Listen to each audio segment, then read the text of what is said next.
Hello, everyone, and welcome to Believe It or Not, the penultimate episode of Forsaken. I will be your humble god for these preceding evenings, Chris. But before we get into my whole thing and shebang-a-bang, first, God Killer, introduce yourself to the lovely audience. Hello everyone, my name is Hamna, I use any and all pronouns, and I am the God Killer for this series. Today I will be playing Omera Azad, who uses they/ray pronouns, and we had a big one last time, so I mean today's going to be very chill and normal, I'm sure. I believe that. Am I right, Chris? Look, I won last time. I know there's no winning or losing in this, but I personally felt like I won, but the worst is behind us. So yes, less crazier than, a little less chaotic. But with that in mind, I'm Chris, your humble gods for these preceding evenings. With that in mind, a couple things. First and foremost, in case you missed it, the content warnings for this bad boy include fantasy violence, gore, blood, familiar struggles, drug abuse, severe weather, references to romance and sexual entanglements, monsters and monstrosities, depictions of experimentation, references to epidemics and diseases, trauma, imperialism, classism, depictions of war, and imprisonment. If none of this floats your boat, there is a plethora of wonderful content out there for you to enjoy. Also, if you want to follow me or the lovely God Killer beside me, you can type !cast to see where we are in the internet out there in the wild. With that in mind, God Killer, are we ready for our second to last leg on this journey of yours? I cannot believe we're here, but yeah, let's do it. Fantastic. With that in mind, you are currently, as the camera begins to pan, it is still night, late night though. Almost on the cusp of early morning, as you are beginning to hear the sounds of birds chirping in the air. And dawn is soon approaching. The woods, you flew a bit, but you had to kind of stop midway, as you are no longer alone with your paramour, Azul, but now also accompanied by the Archon of Seasons in Nature. No ordinary feat for a mortal isn't the right word to describe you, but is what you are right now. Maybe, you don't know. You're different. And I think with that difference in your mind, walking through, what is going through Omera's head right now? I think for once, not a lot. Omera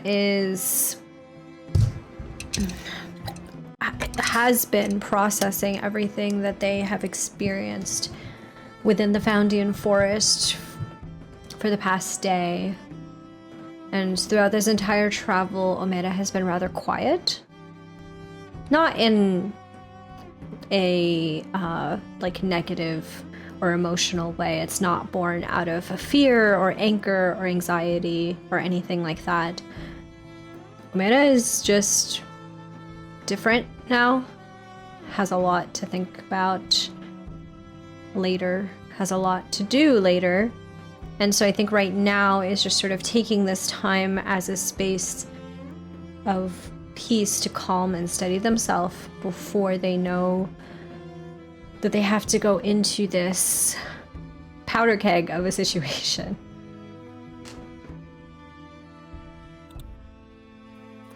A few months ago, you were a simple healer. It was all you cared about. It was all that was in your little world. You're a part of something much bigger now. Bigger than yourself remains to be seen. But as you are walking through, something begins to fill the air.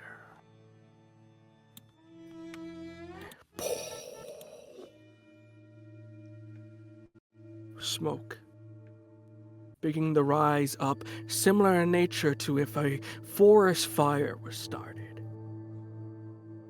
You see your two companions on the side, Azul and Ada, try to get to you, but for some reason For them, this smoke is thicker. You see that kind of coughing to the side, trying to get to you, but for you, it does not impede. It acts as a walkway, almost as if you're walking on water. The smoke is heavy and consumes around you. And for a moment, you may think in your head of, well, shit, I kicked a bucket, I'm dead now. No. You're not dead yet. Though you're not feeling great, you find that the smoke begins to clear. And you begin to feel a heat upon your face. And around you, as you walk out, you find yourself on a grand balcony, overlooking a realm of fire. Lava pouring like similar natures to waterfalls. Smog in the sky, not from anything industrial but natural, and a few creatures here and there flying about. It is not an evil-looking land, but rather a primitive one.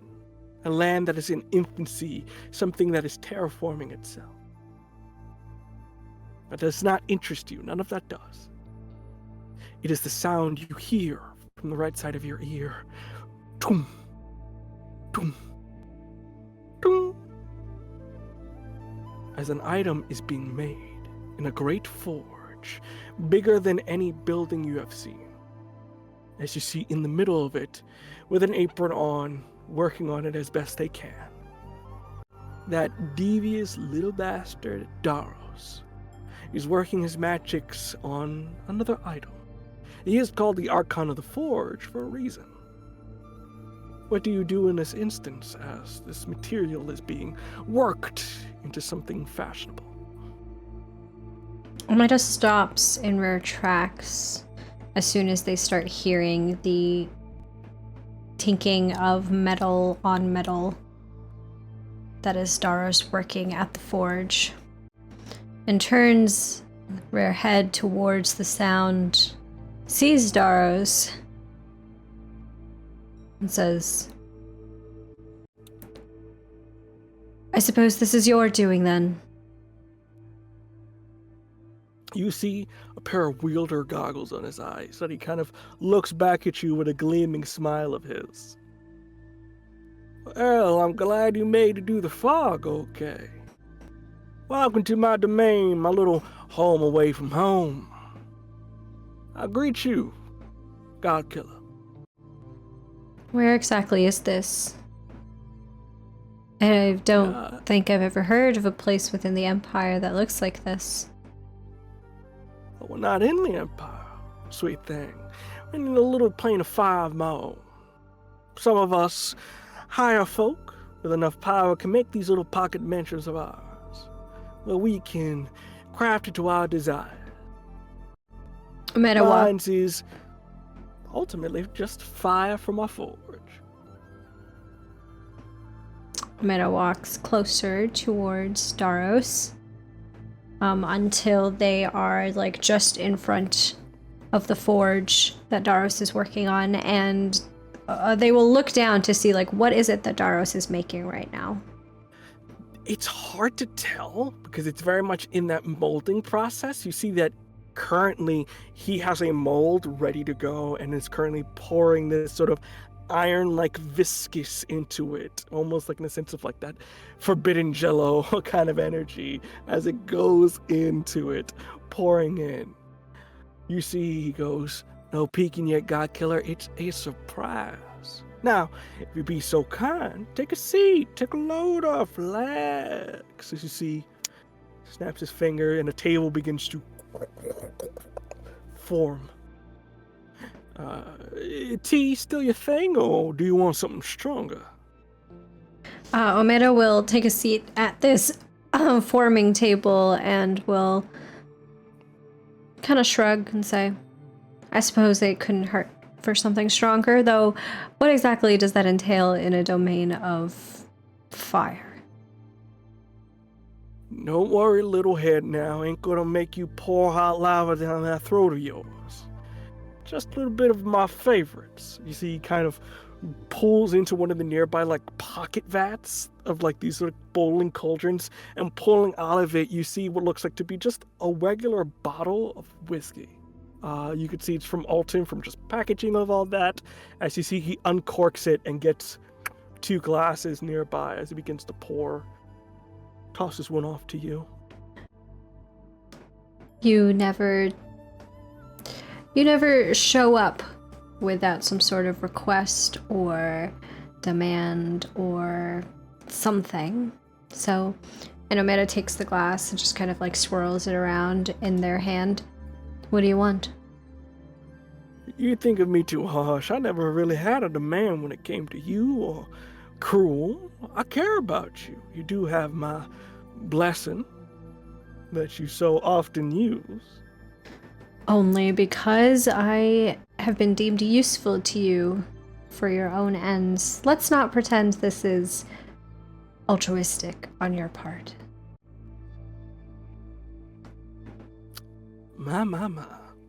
How you have grown up. Look at you. You see, he kind of steps back a little bit, very much cowboy lean. Killed a couple guys, think you got the whole world figured out. No. Don't trust nobody anymore? No, that's perhaps the difference between how you see the world and how I do. I've only learned exactly how little I know. That's why I picked you, kiddo. You got a smart head about you. I am surprised, I will say. You killed Sabis so coldly and cold blood, but yet you let Ada live. I find it intriguing. Why'd you do that? Well, Sabis was actively experimenting on innocent people.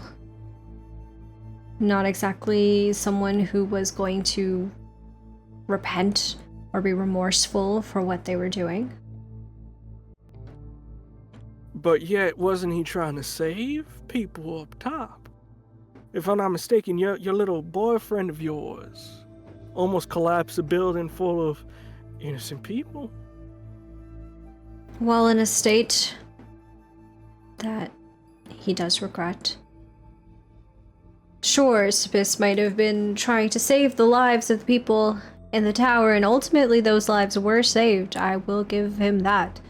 But that is no excuse for the monstrosities that he was creating out of people unwilling and unknowing of what was happening to them. Ada, on the other hand, I gave her a choice. She could have faced the same fate as Sabis had she chosen differently. That, and Omera, I think, like, lifts the glass of whiskey. That is the crux of it all.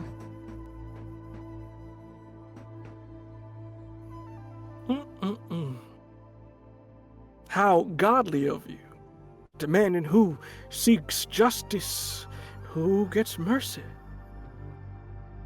You seem to be taken well into your role as one of us. Omera takes a sip of the whiskey, and it is long and slow, leaving this silence hanging in the air, as Daros says that Omera is becoming one of them. And when they are done, they put the glass down at the table in front of them. Now, who said that I was going to do anything like that? Believe it or not, kiddo, you're acting just like the Emperor did back in the day. You don't get to be the God Maker willingly. Sometimes choices are made. You have to determine who gets power, who doesn't get power, who gets to live, who gets to die. And you have been doing that with some splendor, I will say. What's your end goal?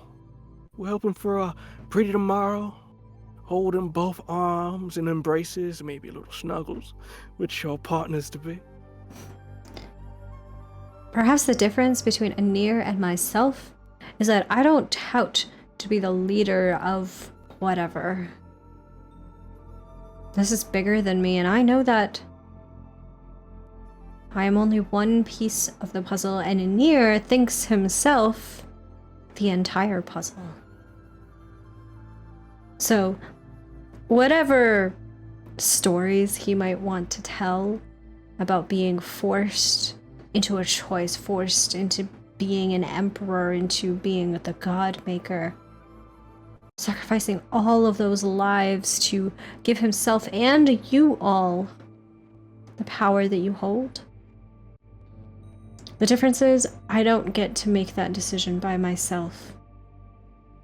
No matter what powers I may have, I am not some sort of... Let's just be candid, why don't we? I am not a dictator like Anir, and you all.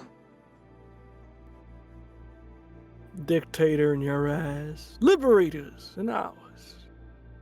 God killer, gods. Empire rebels, these are just semantics. Greater things are at play, yes indeed, and you have played such wonders to them. You keep talking about the greater picture, the grand plan, this scheme that you have going on that is so much bigger than this war, so much bigger than the Empire. Please, why don't you share? You see, he drinks. Behind him, the mold is finishing, and he kind of still talking to you with his back behind. We need strong people. Warriors. People who were willing to sacrifice things. The war we participated in is never over. Darkness creeps in the corners, mingling its way, its roots into creatures, forests, mountains beneath. The Empire is made to protect those things, but as I said before, it is full of people of greed and ambition. It is a flimsy hand when we need a fist. Are you suggesting... Please continue. Are you suggesting that Oblivion is still out there, that you all failed? We never failed in that. Oblivion, dead as a doorknob. You ever wondered, though, who brought Oblivion into this world? Please, tell me.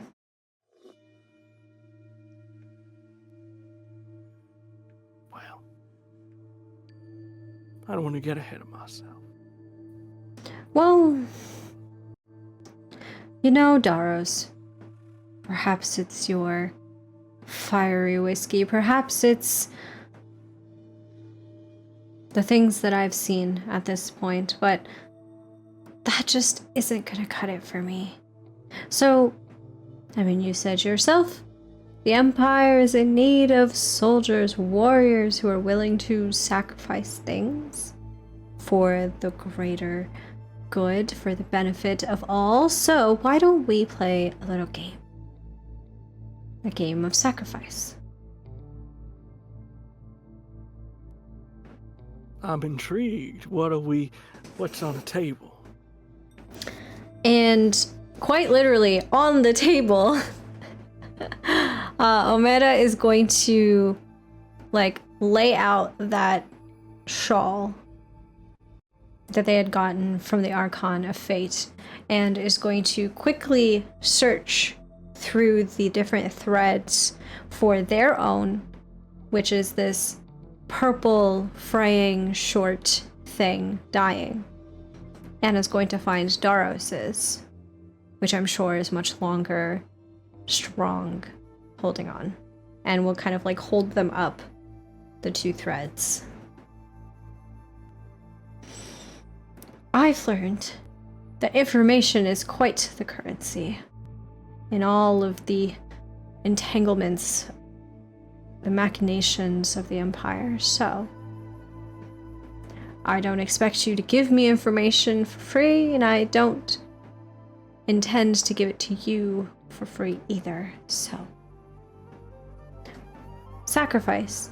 You said you valued that. Either of us can sacrifice a portion of our lives, our measly little lives, to learn something from the other. What do you say?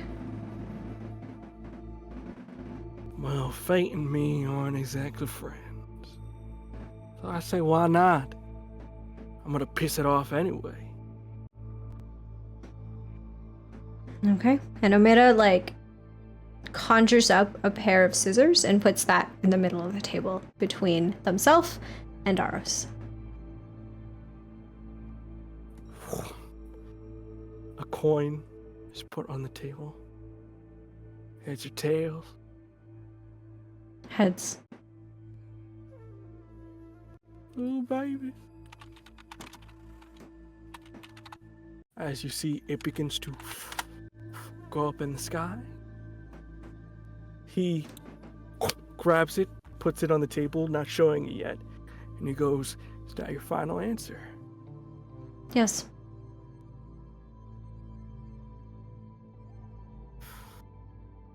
Goes off. Are we doing any fuckery here, or are you Nope. just gonna let it play? Just whatever it is. You see, lets it go, and sadly, it is tails.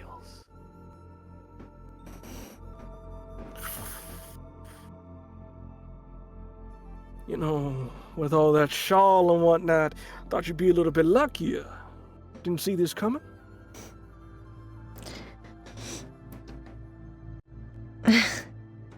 There's a lot that I didn't see coming in my life. And Omera will pick up the pair of scissors and will hold up, like, taut, their own thread, and will go and cut a piece off the end of it.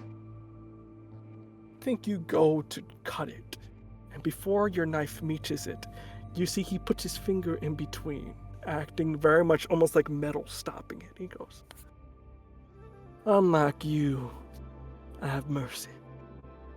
Simply a game, nothing less, nothing more. You can put the scissors down."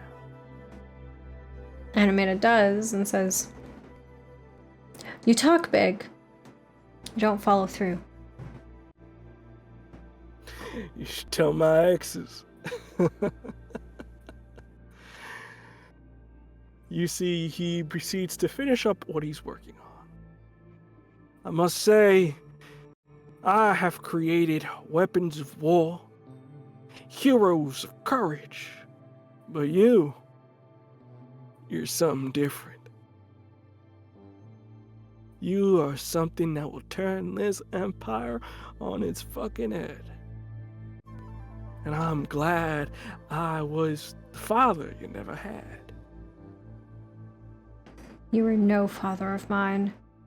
And when I'm done with this, the Empire won't stand anymore. Well,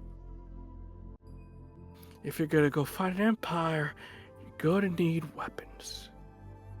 And with that, he lies a gift in front of you. Consider it something of a part in nature. What is it? See, it's a box. You want to open it up? Oh, it's in a box? Yeah. Yeah. Yeah, I'll open it. Opening it up, you see the most peculiar thing.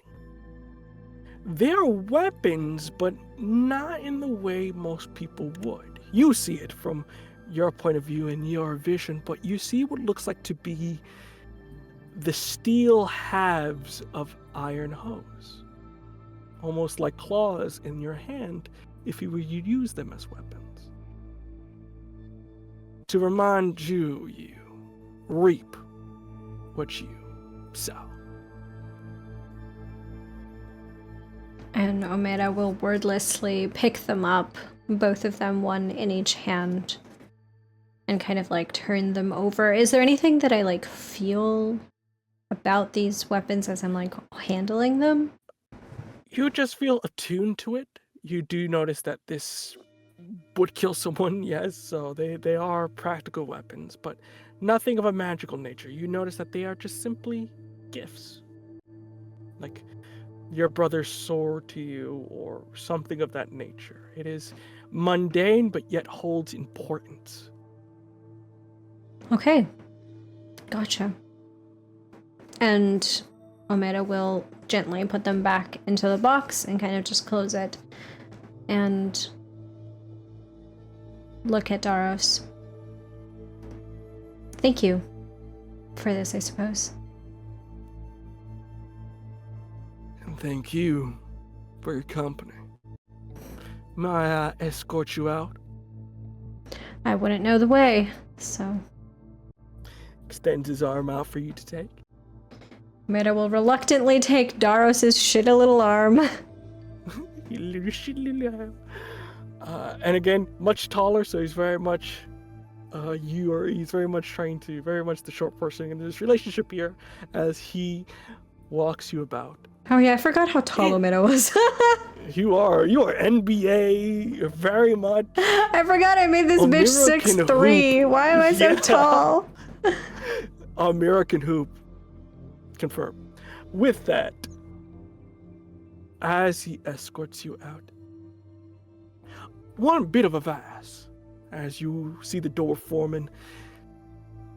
Your rebellion is covered in secrets and deeds, but I will warn you that someone within your little group is not so keen on saving the world. Well, don't be so cryptic. What do you mean? There's a traitor among you. Someone who has always been there. Who's been part of you. Watching for me. And, of course, whatever I see I have to relate to the Empire. I mean, Omera's brain immediately after Daro says is a part of you thinks of Dawn, because like that's the only person who has been quite literally a part of Omera this whole time. And I mean, in reflecting upon it, Ray doesn't know that much about Dawn. And I mean, Dawn doesn't really, at least it didn't seem to know very much about themselves either. But maybe that was an act. But Omera shakes their head. I don't suppose you're going to give me a name? Let's just say you'll be surprised when you find out. Maybe a little distraught. Of course. Games as always, Daros. Surprised that you're not the Archon of Chance. I don't leave anything up to chance, kiddo. Well, I shall leave you here. I very much look forward to fight against you. And hopefully one day, we will meet on that sweet, sweet battlefield. Don't hold your breath. And Omera will walk through the smoke and the fire towards the exit and back into our plane.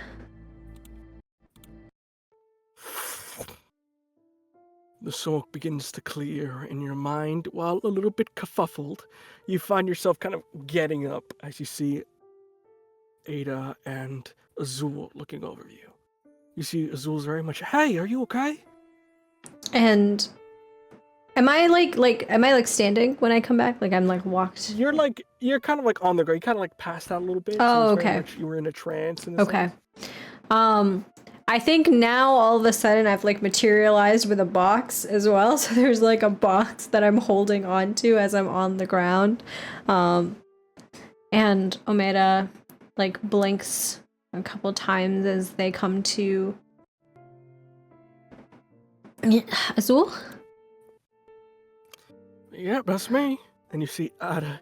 Sure, I'm here too. So, are you alright? You look like you were in another plane, for instance. And Omera just kind of like lifts Rare hand so that the box is being presented. Yeah, that motherfucker took me. Care to tell us which motherfucker took you? And looking over at Ada, one of you, Daros, the unrelenting, sure as hell is unrelenting. I hope he didn't spew any of his poison in your ears.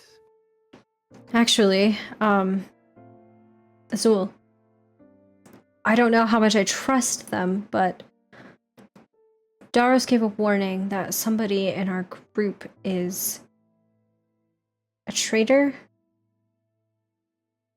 relaying information back to the Empire. You see, Azuka, that's impossible. Everyone here hates them unless...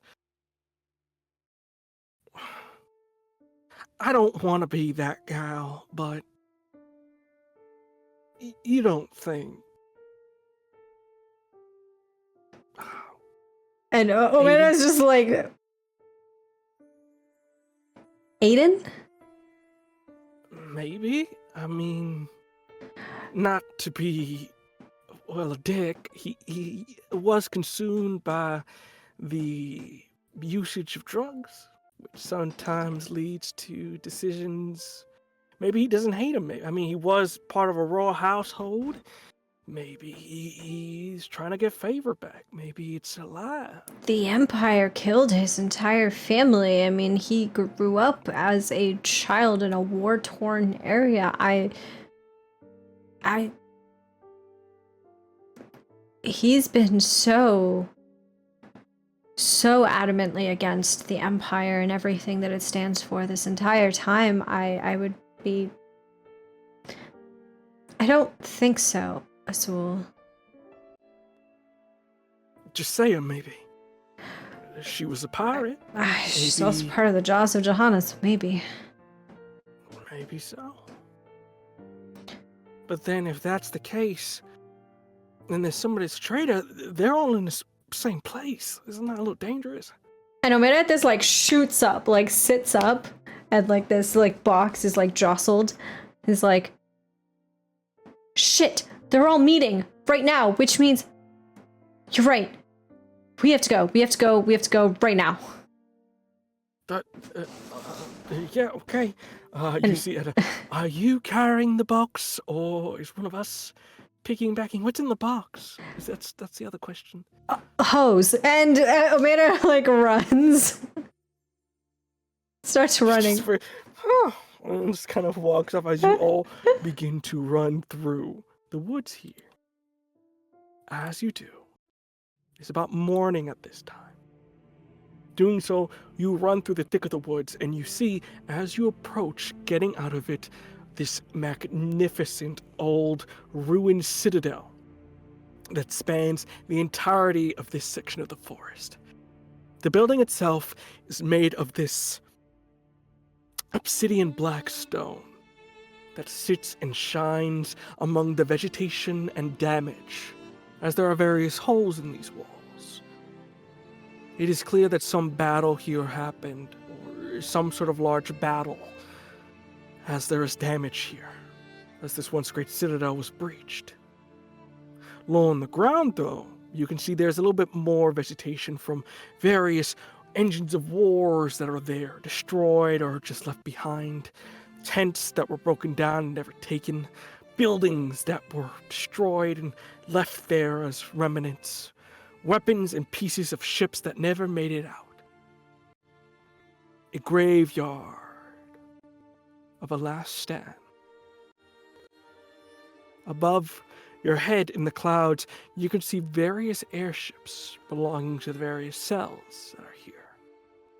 From what you can tell, the Jaws of Johanna, the sons of Cortex, and then you, the godless. 3 factions here. But on the outside, are looking really more like scavenging from whatever they can find in this graveyard, is a number of other rebels and whatnot. As you get to the precipice of this, you do see Ada does take a step back as they shiver from the sight of this place.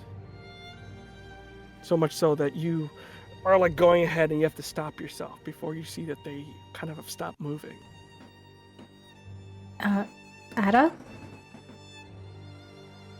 Are you okay? Not really. I was responsible for this death. I led the assault on their citadels. I am a murderer in their eyes. They will not trust me. Maybe I should have never come. You see they kind of almost retreating back into their comfort of their home. Omera turns around fully and walks towards where Ada is. And if she will allow it, Omera will put their hands on Ada's, gently holding them.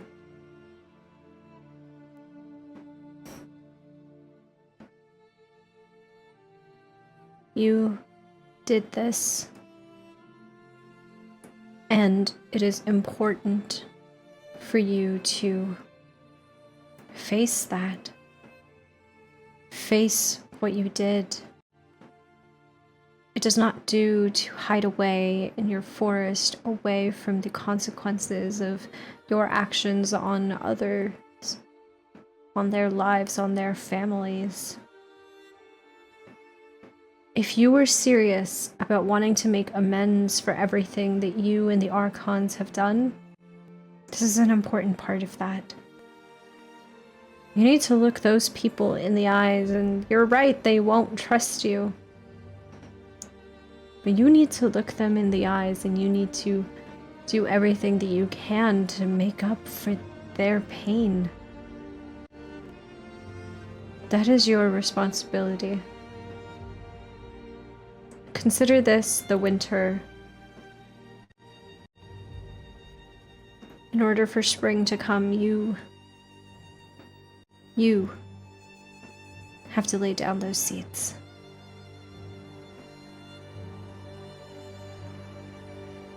You see there's a look of nervousness, anxiety, but with it they take a step forward, leaning on you to act as their guide, as they try to muster the strength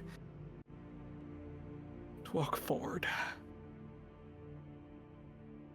And Omera will look over at Azul. Are you ready? This is all on you. I'm not really a big talker, so if you need me to punch somebody, I will happily do that for you. Okay, well, hopefully it won't get to that. I would really love for this to not become a physical altercation. Here if you need it. Thank you. All right then. This is not going to be easy, so I guess we should just get it over with. Whew. Okay. And Omera will lead the way into the rebel camp. Fantastic.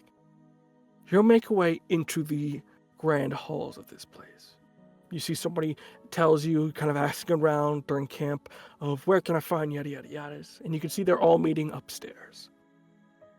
You make your way to the grand halls with some sort of escort of the godless trying to help you up, and you soon enter a grand hall of a room, circular in nature, with various statues depicting heroes of old.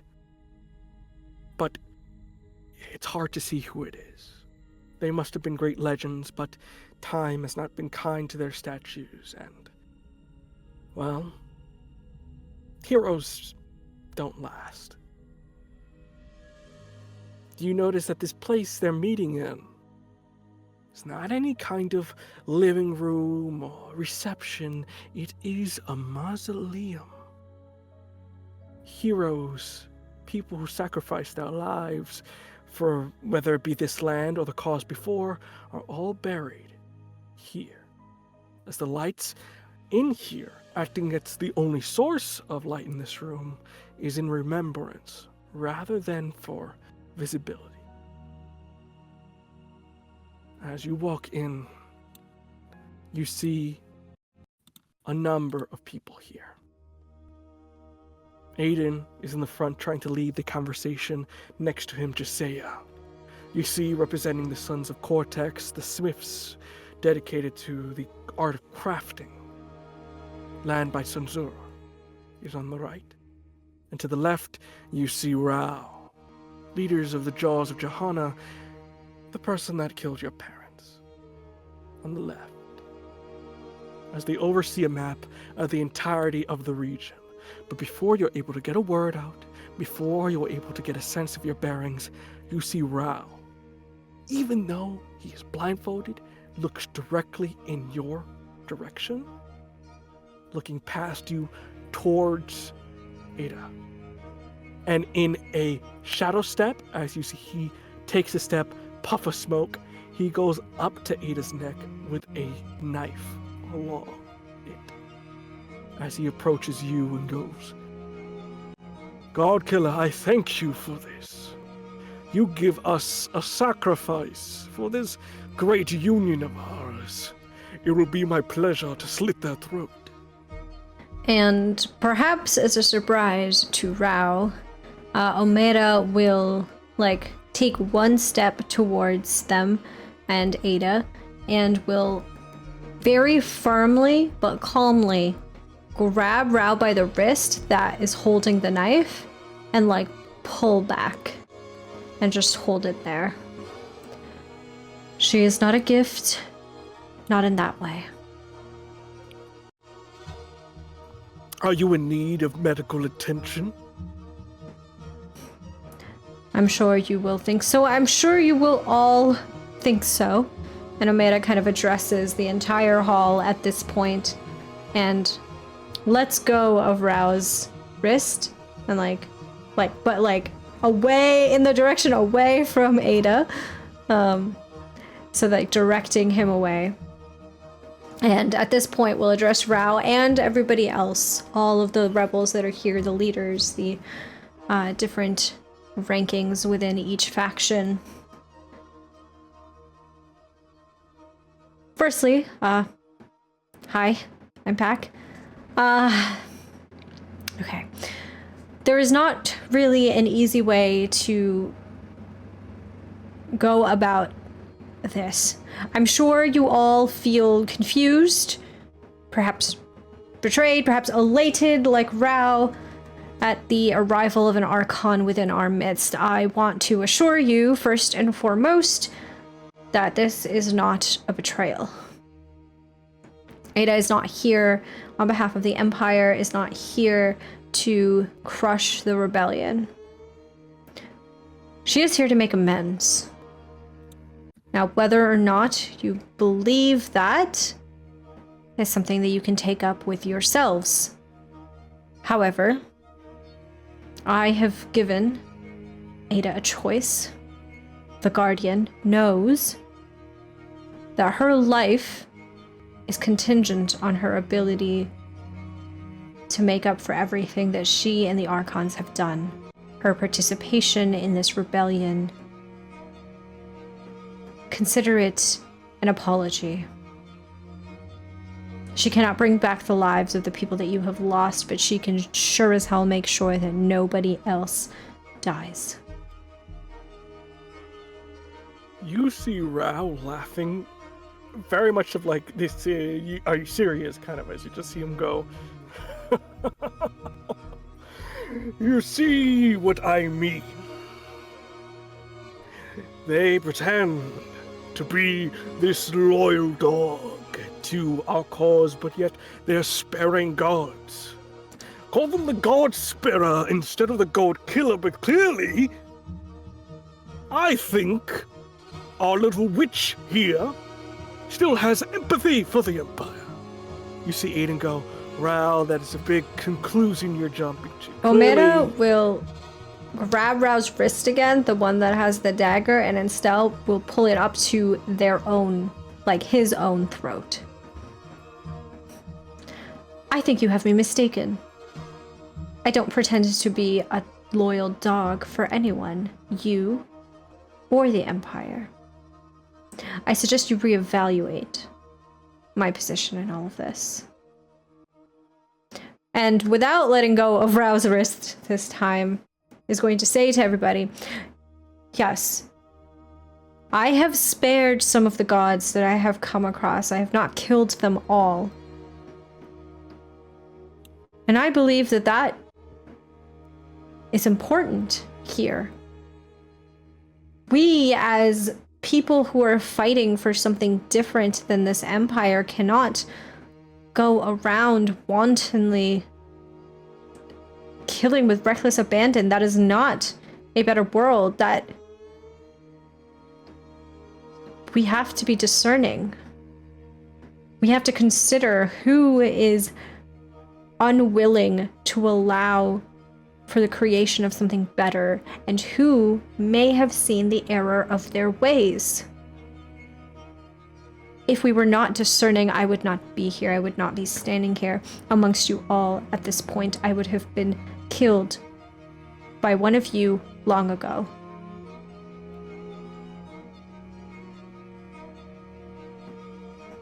In this instance, I think you're acting very impulsively here. So I will give you the initiative here. Out of the two questions, which one being advantage USCs and the other one where trouble hits you hard and fast, which one would you like to take? I'll leave you with the fun option. Thank you. So thoughtful. Don't say I never gave you nothing. The advantage that I seize in this moment is at least a hesitation from the crowd. The things that I have said, at the very least, create a seed of doubt for the other rebel leaders and for the other factions that perhaps it is possible to engage in this rebellion without just writing every single person on the other side off.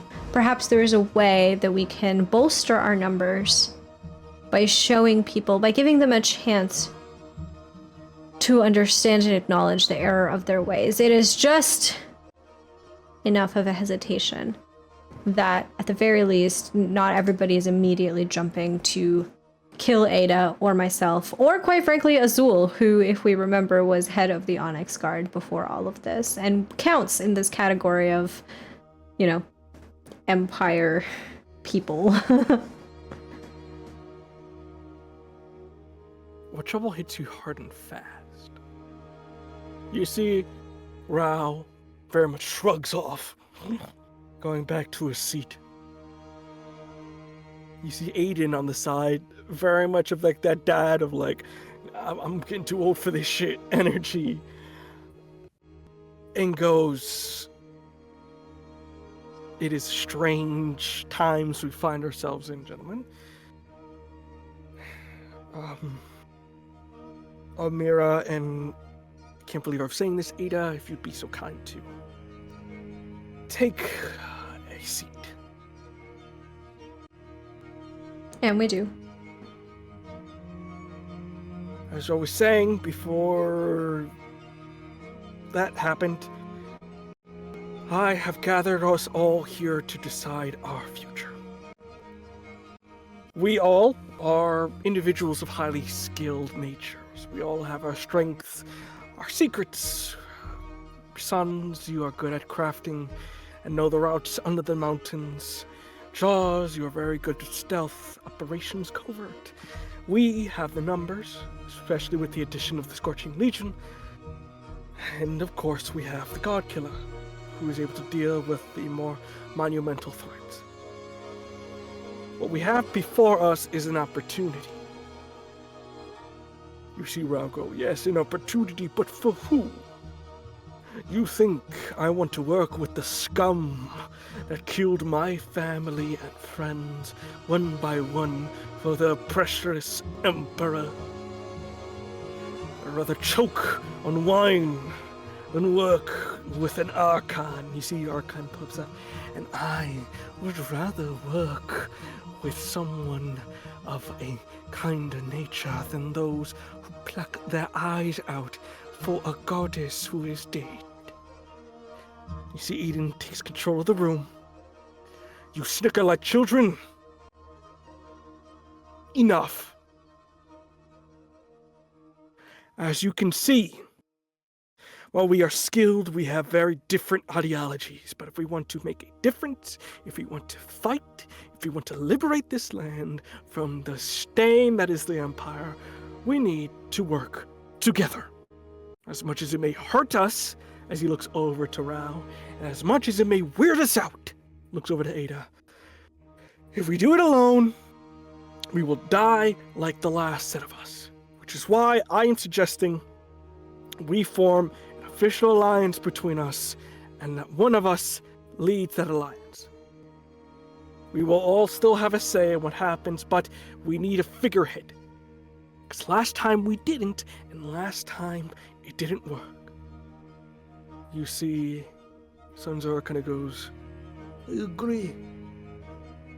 The last time they were too ambitious with their own ideals of what it is to have a free world, that they lack the coordination to fight the enemy.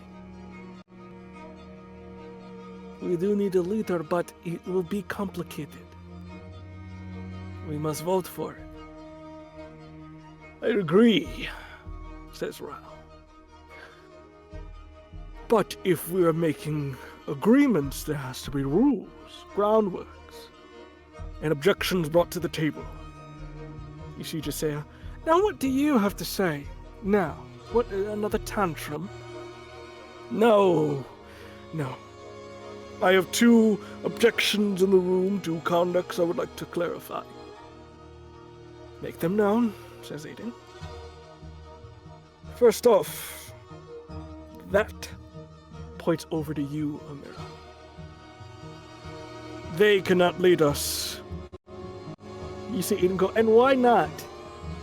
If I'm not mistaken, they've saved all your asses countless times, have taken care of the gods, and also has just recruited an Archon to our cause, on top of us giving us an army and an airship. I think they've done a lot to prove that they are worthy of the name leader. Maybe to you, with your rose-tinted glasses. But for all of us in the room, we know the truth. If we want to lead a rebellion into a new age, for freedom, it can't be built off the idea of a servant of the Empire leading the charge. On top of the hypocrisy of what it is to be this new nation, it would concern a lot of the soldiers of loyalty. I accept your condition. I won't Aiden lead. looks at you. Omera, you can defend yourself here. Rao has a point. And I cannot believe that I am agreeing with you here. I understand the feelings that people may have about me, especially given my history with the Empire. I think it is more than fair to want a leader that you can trust fully. Also, quite frankly, I am new to this. I have only just joined you, and I don't have necessarily the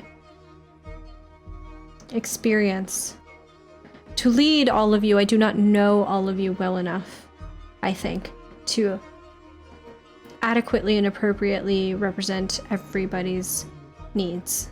So, I don't need to lead.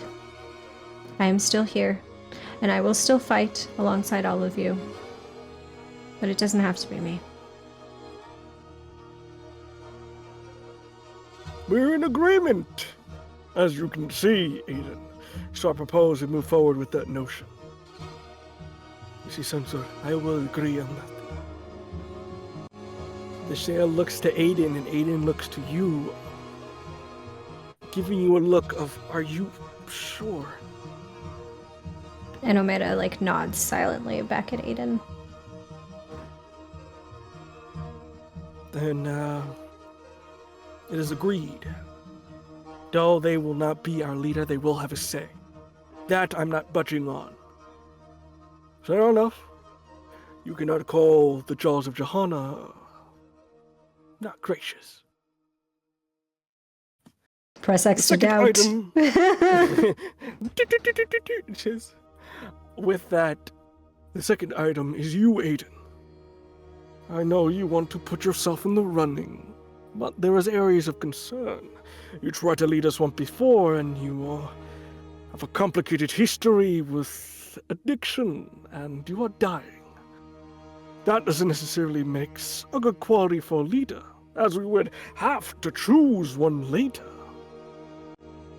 You see Josego, now hold on, you cankerous bastard.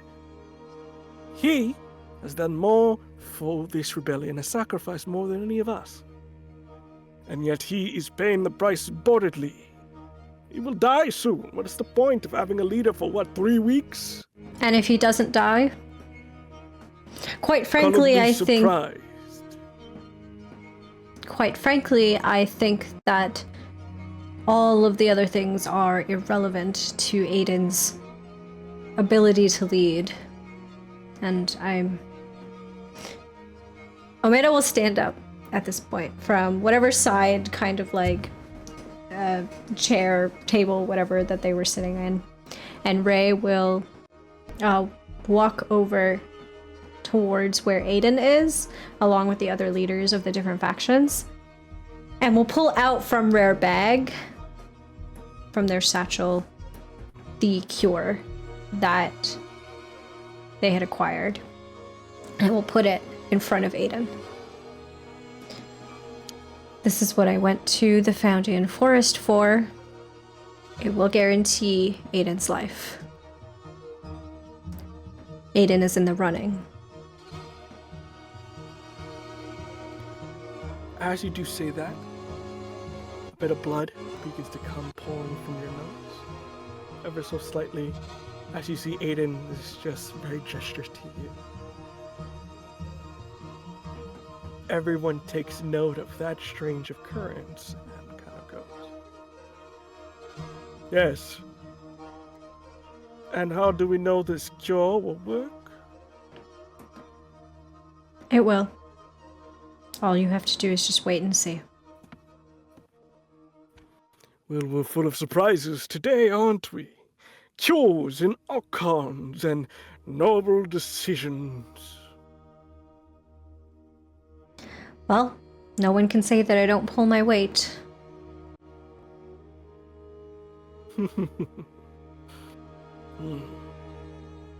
Aiden kind of goes, I think with that, quick recess.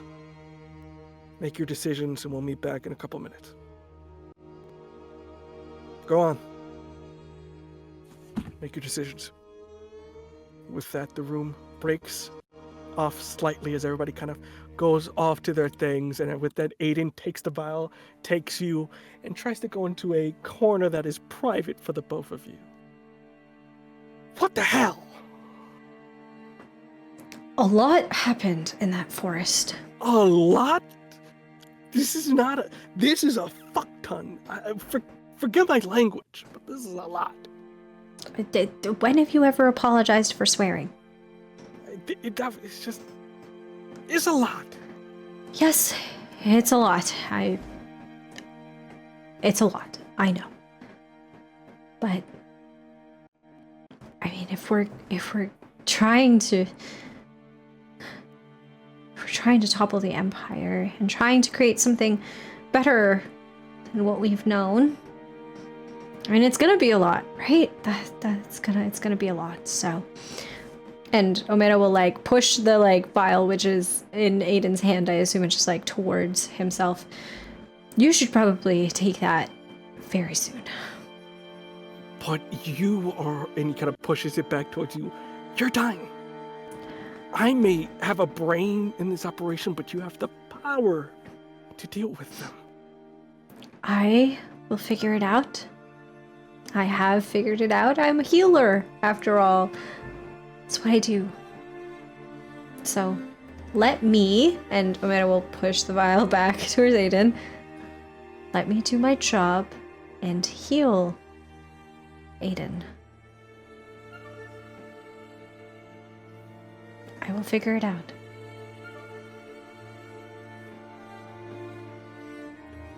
He takes the vial, puts it down. We'll go for your arms to grab them, if you allow so. I know I said things that I am not proud of. The stress of trying to avenge people, lead people, and make sure people don't die, get to you. But it's not an excuse for what I did. And Omera will take one hand out of Aiden's grasp and just put it on his cheek and smile softly. I know.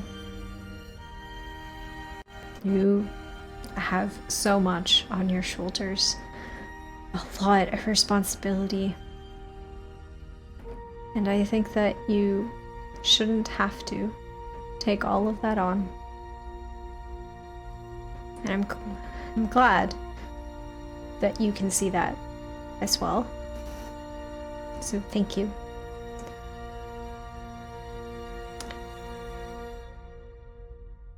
I need time. I'm not saying that we can never be together, but there is so much more happening right now. Some things that are far more important. And if I'm being honest, I still feel hurt by what you said and what you did.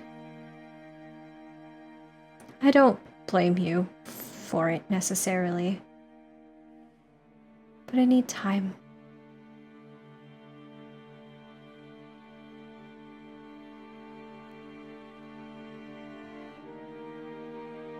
I think in this instance, just to make this a little fun, feel someone or something out. I don't know yet. I think connect with someone. I think is a better one here. I think for what still divides us in this instance, you can see in his eyes something you've seen very few times. Something he was about to say out loud, a question he was going to ask. You can read it within his eyes, from all you have seen, from what you have read in books, and what you've heard in songs. He was going to ask you, or maybe tell you, that he loves you. But with your moment of pause, you can see that a tear forms in his eyes as he has to retract and understand, which leaves you with what common ground do you share? The common ground that we share is that we both love each other. And I think despite the space that Omera has created between the two of them in this moment, that still permeates everything, and perhaps makes it all the worse. You know, it's that feeling of love not being enough. And so, just as Omera can read it in Aiden, I think Aiden can read it in Omera, whether or not he believes what it is that he's seeing and feeling. It's there too.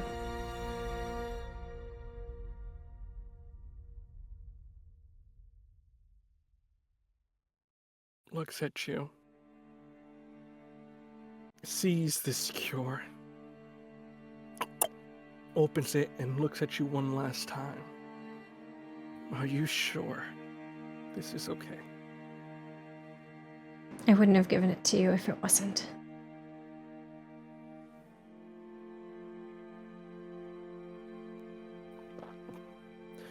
Slowly but surely, the glowing light from this liquid begins to dissipate into his esophagus. You watch the cure, the only thing within miles of this place that could save you, goes down the throat of someone more deserving, maybe. Soon the purple veins begin to... Color comes back to his face. And the void black eyes with neon purple begin to dissipate like ink, giving way to a set of wondrous, luscious, emerald green eyes.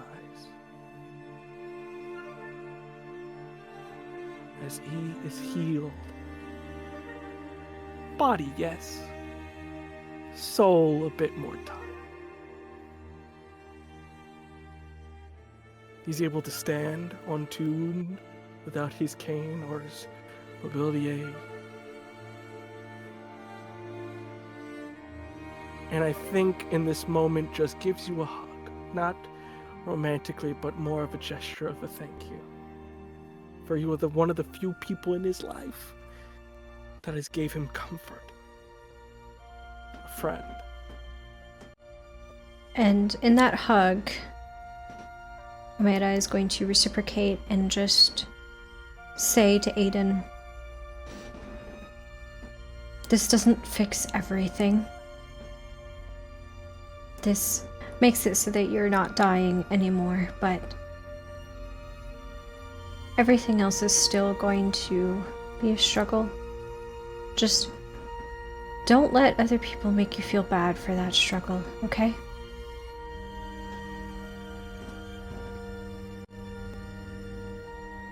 I promise. You are an amazing leader, despite all of that. Don't let them make you think otherwise. And Omera will, come back, release the hug.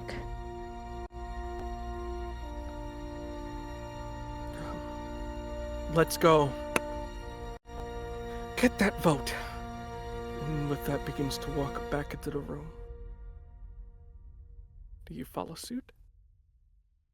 Yeah. I have a question for you, the GM. Yeah. Do we... Okay, so this vote that's happening, is there is this like a ballot style thing of there's a set list of candidates, or is this like a... It's just very much the leader. So it's Aiden, Jisea, Sanzu, and Rao. Okay, so those are the four candidates that were okay. You could vote for yourself, which may be a problem because it's you know how people are. They'll vote for themselves and then no one. So that's the only dilemma you really see here. The only person that you're unsure of wouldn't vote for themselves is Jisea because of the loyalty they have for Aiden. Gotcha. Okay, I just wanted to make sure I knew what the situation was. That's it. Yeah. What's the political campaign system like here? we got a month. We got my candidate. Fantastic. As you go in, preparing yourself for the vote that lies ahead, I think that's a wonderful place to take a little break. With that, folks, we're going to take a little break here, a little earlier than usual, but don't worry, it's still more good stuff coming here. So use El Baño, grab a snack, and we'll be right back. See you soon.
Hello, everyone. Welcome back to our second half here. With it, we enter back into that fateful mausoleum of a room. A circle table, surrounding all sides.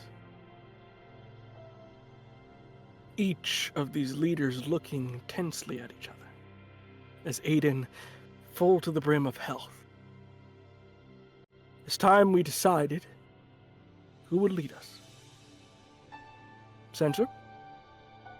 You see, gets up. I believe, since my people know the art of the craft, we can craft the revolution. A rebellion quite the same. I vote for us. For me. Rao? You already know what my answer is. Some of us in this room like the heart to do the right thing. The just thing, the thing that's good for all people. You may see me as a cultist, but I simply see things you do not. I vote for me. I, of course, vote for me. As said before, I've been through a lot.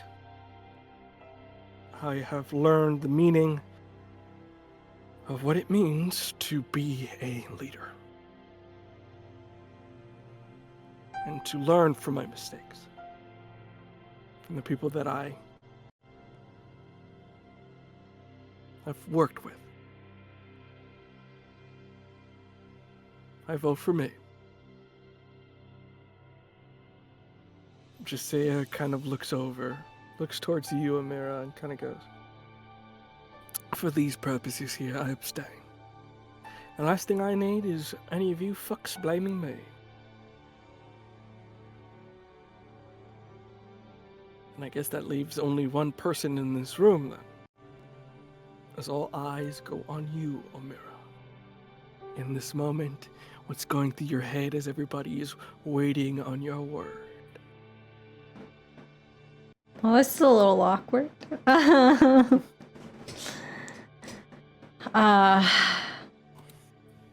Omera will look around the room as everybody is expectantly waiting for a response. And without wasting too much time, I appreciate all of the different styles of leadership that have been demonstrated in all of the different factions. But I believe that there is somebody here that would make a better leader. And Omera looks over at Josiah. I vote for you.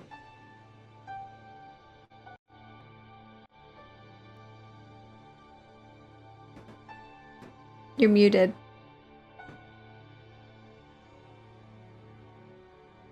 You're still muted. Okay, my mouse!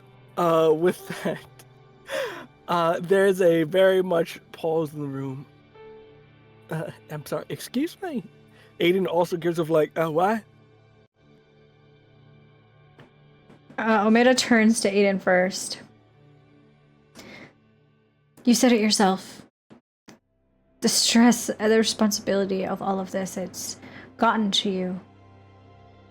And you make a wonderful leader, but I think that you would make your contributions, your knowledge for the rebellion would be better off if you didn't have to burden some of that, or shoulder some of that burden. Josiah has been here the whole time, has made wise calls, knows the ins and outs of the operation, knows all of you, and turning to Rao, at one point Josiah used to be one of the Jaws of Jahana. Somebody who has ties to multiple factions here, I think, is useful as a leader. Josiah is smart, is capable. I think she would make a fantastic leader. As you cast your vote, Ada, on the side. Since I have a vote as well, I follow in the God Killer's steps. That this Josiah rule us, lead us. Josiah gets up. Aiden goes. The matter is settled.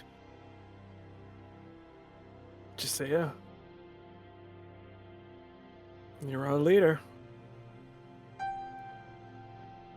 Josiah has a very definitive look of shock. Even Azul in the bag who's watching this is just like, what the fuck? Will. I did not see this coming. But I accept. I understand the responsibility on our shoulders as they kind of begin to get up. But my grandmother always taught me that leadership is often for those who do not want it. And believe me, more than anything, the last thing I want to do is lead you children to battle. But someone has to take charge. Someone you will all listen to.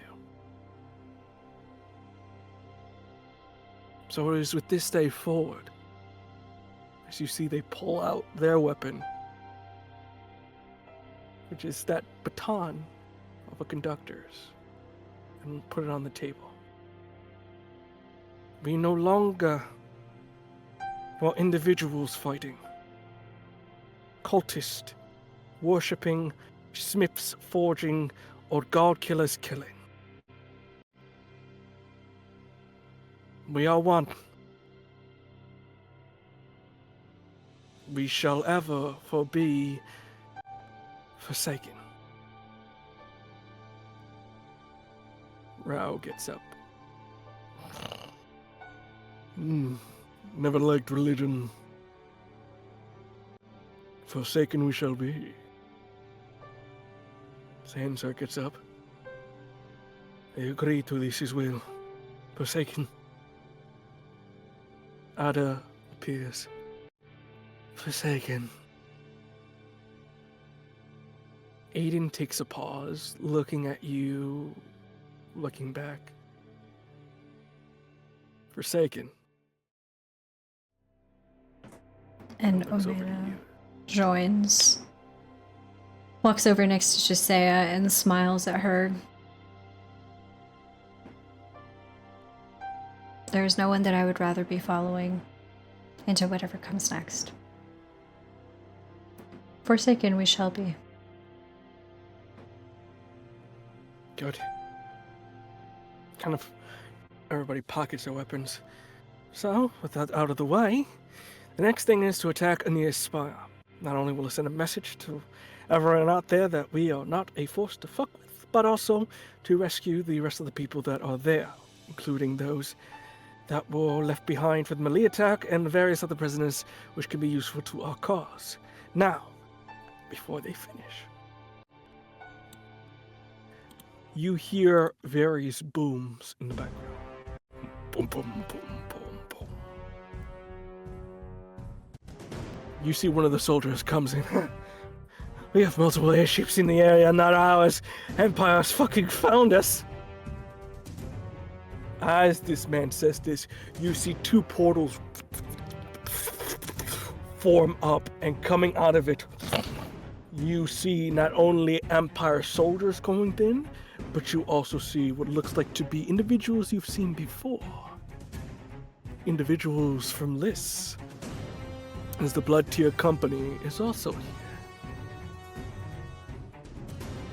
With that, you see one of the guys takes a bullet, points it at Josiah, and with it, as it shoots off, you see Ada puts a wing up, deflects it off back to the guy, and with it, battle begins to ensue in this small area as men begin to pour out. What are we doing here, Omera? As everybody kind of takes charge and begins to fucking get ready for this surprise attack. What the fuck? Hey man, they warned you. What the fuck? Okay, I guess the immediate thing to do is to look around the room and try and see, like, is there anybody that's in immediate danger that needs intervention at this very moment? Bullet was just deflected for Ada. I think Aiden and everybody's kind of getting ready. I would say the probably is Rao. You see, Rao is getting surrounded because he was on the outer edge. So these soldiers are managing to very much spear encircle him. He's about to be enclosed in a very unfortunate circumstance here. Blah, blah, blah, blah, blah. I hate this man with fucking passion, but okay. Okay, I okay, guess whatever. I guess I'll save team, you. bro. Whatever. Like, fine, I guess. Because we've been quite literally jumped, I think Omera's first instinct is to again, the tattoos on their skin like shift into those gears just as they had in the tower back where we were when we were confronting with Sabis, and they kind of like move as they are running towards Rao to help them out. They are moving their hands to slow time to allow themselves more time, quite literally, to make it to Rao before he gets stabbed, basically. Fantastic. I think in this instance, you're inflicting violence unless you're gonna wield a power. I am wielding a power because it's the power I stole from Sabis. Fantastic. Using this power, you've done it perfectly before. Yes, you have. Are you desperate for this to work? I need Rao not to die, so yeah.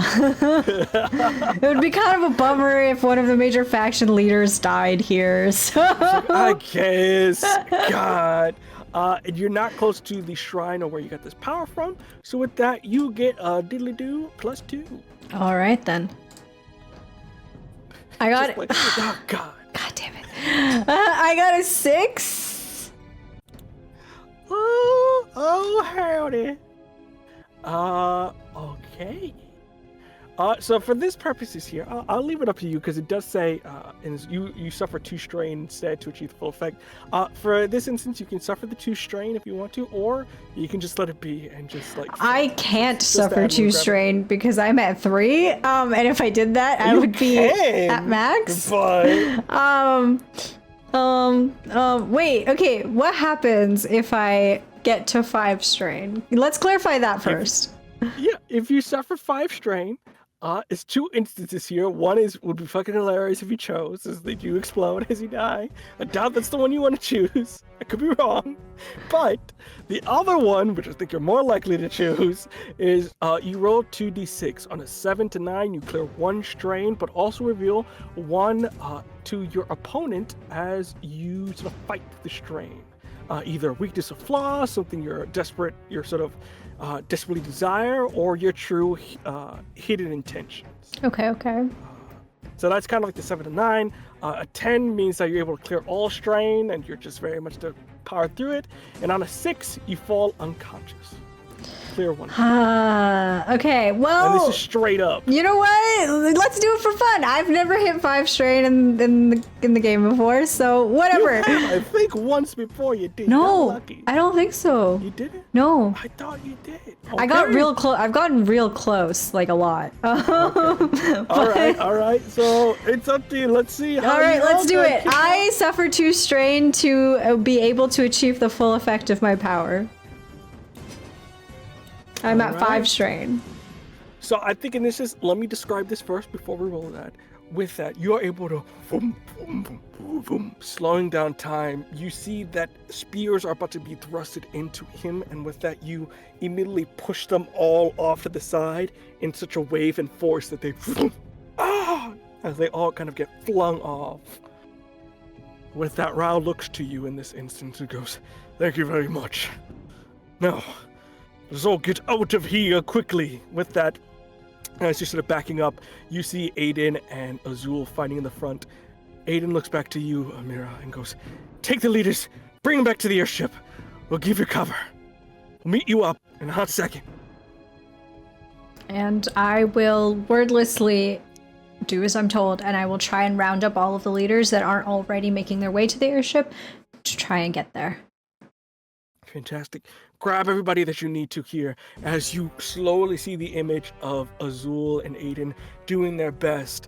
Very much you see Aiden is in that moment of like, good news, bad news is, it was like, good news, I'm healed. Bad news, I'm healed. As you see, he begins to very much go into stride, taking out whoever he can, and Azul using their ice magic, providing cover for you guys. With it, you begin to run down one of the hallways as you try to make your way out to the edge there. And with it, as you rear the corner, you can see there's a entrance to the courtyard. Giselle goes, "Okay, follow me." And as you're lagging behind, you kind of begin to feel a thudding in your heart as it stops for a second. And with that, you slowly begin to fall on the ground, very much trying to control yourself. But before you're able to do anything, you see a pair of these like dark-ish, monstrous, screaming, howling, eldritch-like blasts come and hit you into one of the nearby rooms. You suffer your 5th strain here. Okay, do I roll now? Yes. Do I roll that? Is this just a straight 2d6? I believe nothing? It is just straight up. Yeah. Okay, alright. I'm not looking.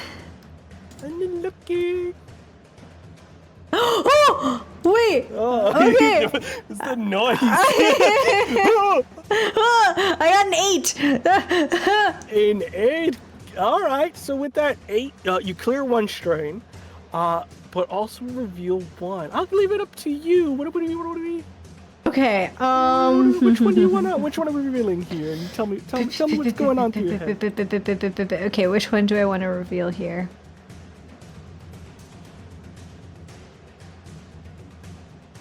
Okay, a weakness or flaw that they can exploit, that the Empire soldiers, the enemy in this case, can exploit. In that interaction with Rao, it became clear that Omera is willing to push himself to places that Rare Body is not able to really keep up with in order to save the other people that are here, regardless of how Omera feels about them. Everybody that is a part of the rebellion is important to Omera. Their lives are important, and Ray is willing to put himself on the line for that. And that is a weakness that they can exploit. Fantastic. As you're kind of in this rubble, your heart begins to beat up as you can feel Dawn kind of hold still. And with that, kickstarts your heart in a moment as you feel it again. And you see coming through the rubble, a large, monstrous hand. Another large, monstrous hand. And you see what looks like to be same height as you. This monstrous-looking figure with protruding muscle that's different shapes and sizes, not all the same bit. Purple eyes glowing, seeping this dark energy. Their hair wild in nature with blue and white stripes. As you see this weirdest, monstrous looking Salva, the person you denied an invitation to, as you see them go. Well. If it isn't a god killer. How interesting, I see. Question above table. Is this, well, actually 2 questions above table. Firstly, is this like, clearly like Salva's been experimented on and is like one of those like monster things? Or is this more like when Aiden takes the shards and like gets this like temporary boost? I will say a bit of both. You do notice there's various shards protruding a little bit from the back. It seems that the shards are enhancing while she was experimented on for just to almost in a sense of prepare the body up for this level of metabolism, versus the shard that induces the sort of muscle growing and sort of this power within them. Okay, and then second question, Salva is the other person that Aiden and Josiah were with, right? When I met them at the prison? No, this was, I'm sorry, I got it mixed up now, Salva. Tassa. Oh, Tassa. Okay, I was like, Tassa, yeah. oh, okay. Sorry, a lot of same names. Tassa is here, not Salva. Okay. Continue. Continue. Pause. Unpause. As you go through that there, you see whatever they hit you seem to come from their eyes, as you see it's almost like if a laser shot and it's like steaming off. Get I wasn't so good for your rebellion, yet you look like you're on your last legs. And Omera is kind of like stops in their tracks. Like they were running as fast as they can, and they kind of like stop immediately in their tracks when they see this monstrous Tassa who has grown so much through the experimentation. And it like takes a second for Omera to actually process who even like they're looking at. And again, this is just such a like high octane, high intensity situation that Omera doesn't even think to be able to say anything and is just operating on like instinct at this point. And I think that there is something within them that feels grief for Tassa in this moment. I mean, not too long ago, Tassa was willing to join the rebellion, was willing to offer their services and the services of the entire Blood Tier company for it. Granted, it was for materialistic reasons, but she was, and now she's here in this state. And there's something within Omera that feels bad for Tassa because of it. And I think that feeling kind of like surges up within Omera, and it like rises up and out, and this almost like cloud cover forms on Omera's eyes, as I would like to wield a power, specifically the last one that I took, which is from Despair, which is to overcome the defenses of the mortal world, and I would like to see into Tassa's very being, into her very soul. Fantastic. With this in mind, I think this is actually, you do get a +1 because you are close to the domain or shrine where you got this from. Other two, you haven't done this before, and you're not going to take a strain here because while you are desperate, you can't really afford it. So with that in mind, you can roll a +1 to this bad boy. I got an 11! Overkill, baby! Hey, don't matter. I don't care about you. With that, you use that energy, and I think it is almost like as you get up, connecting to that part of the spirit realm, clouds or almost like this mist begins to form as you kind of almost leave this plane for a moment. After images of Omera following behind them as you move at this pace, going through this realm and looking into their soul, you can see that Tassa is they were kind of like this gnomish figure. They were very small in nature. So their height, while incredible, their soul is still about that size. But you can see mangled in it like vines of a purple neon nature form around it like a protective cage, as it forms the skeleton of theirs to move about, soul-wise. Is there a way for me to separate those purple vines from Tassa's soul? To disentangle the two? I will say, it's going to be a bit of a two-parter. I will say with the first one here, you're able to get rid of the cage itself. So tell me how you get rid of like this cage first before you go deeper for their soul with another move. The specific power that Omera took from Despair allows Omera to attack a person's soul, not just to be able to see within it. And so Omera, I think,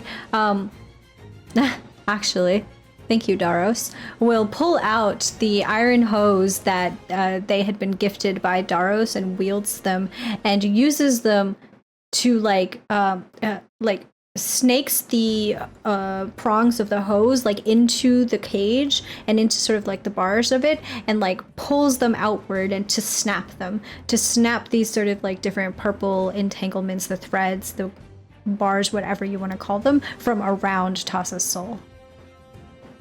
With that, you intricately fast and at this pace ethereally snap as you feel a pain. And as you do, before you're able to move again, they grab you by sort of the waist, punch you through the nearby floor as you go several floors below, as you sort of get yourself back up, as they find yourself in what looks like to be some sort of aquifer, where there's sort of water running through this underground place, supplying the water, circling around you like a beast, a predator. You're probably wondering how I got like this. You clearly had the misfortune of getting in with the Empire. You may think that what they did to you is helpful, is good for you, but I can guarantee you it's not. It's going to kill you, Tassa. I have you to thank. You killed your mentor, allowing Titus to bestow upon me, headmaster of the city.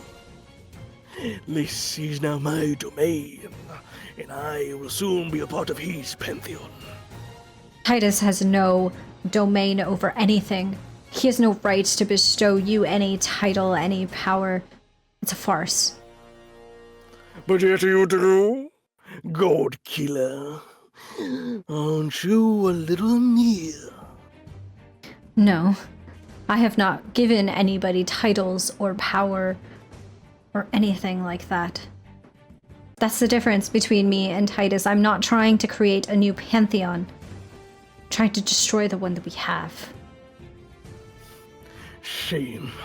When I bring your corpse, he will give me your power, and I will be powerful just like you.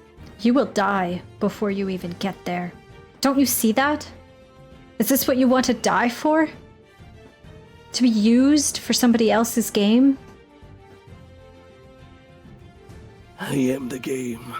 Now show me what you have, witch! As you see, they use the sort of back of their paws to go flying forward towards you at a fast pace as you meeting up with them. If you want to use a move again, another shot here, +1, as before.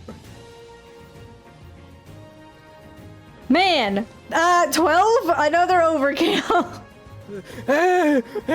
I think at this instance you're really tiring yourself out. Even though you still have one strain left, you feel lethargic. Blood is coming out, not necessarily from the hit, but from, I think, internal bleeding. As you are very much desperate trying to get this work, but with that you are able to grab at this soul here. So what do you do in this instance as you are literally dying in this instance at like that almost HP is at that red as you're trying to get into this soul? I reach into, like, from the outside, it looks like my hand reaches for Tassa's, like, sternum and, like, cracks her ribs open in order to grab her heart, except I go further past her heart and I grab her very soul. And with my hands, I grab all of the different purple vines that are entangled within that soul and I pull them out. And I rip them out with my bare hands.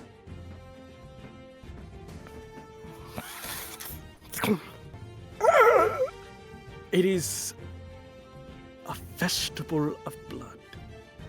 As you first rip out the soul component, and then slowly but surely rip, tear, going through all of this extra meat, yes? So Omera's intent here is to bring Tassa back to, like, her baseline form, basically, is to remove all of the sort of, like, divine experimentation that has happened on her. I understand I overkilled, so I'm sure I did more damage than I intended, but that, just to be clear about my intention. Yeah, for this instance, that's where you're trying to get to them. You'd see like this extra layer is more like skin rather than themselves, especially with the way you're kind of pulling it out. And as you sort of get an opening, you're able to sort of pull out Tassa in their natural form, leaving behind this empty husk of like this extra protection they were able to form. As you see, their eyes are as purple as Aiden's, as they kind of backing up. What have you done to me? Saving your life. And I will go and I am going to pull out the like very like Wolverine style, like pull out the iron hose, like crossbody, and I am going to immediately go in and like cut into the like monstrous like husk that is left to kill it and destroy it where it stands so that it cannot remerge with Tassa. Killing God or sparing a God? Killing for sure. Fantastic. 2d6 for me, please. Please, dear Lord, no. Man. I mean, all that for this? I can never catch a break. I got a 5. You are going through, and you feel a deeper connection.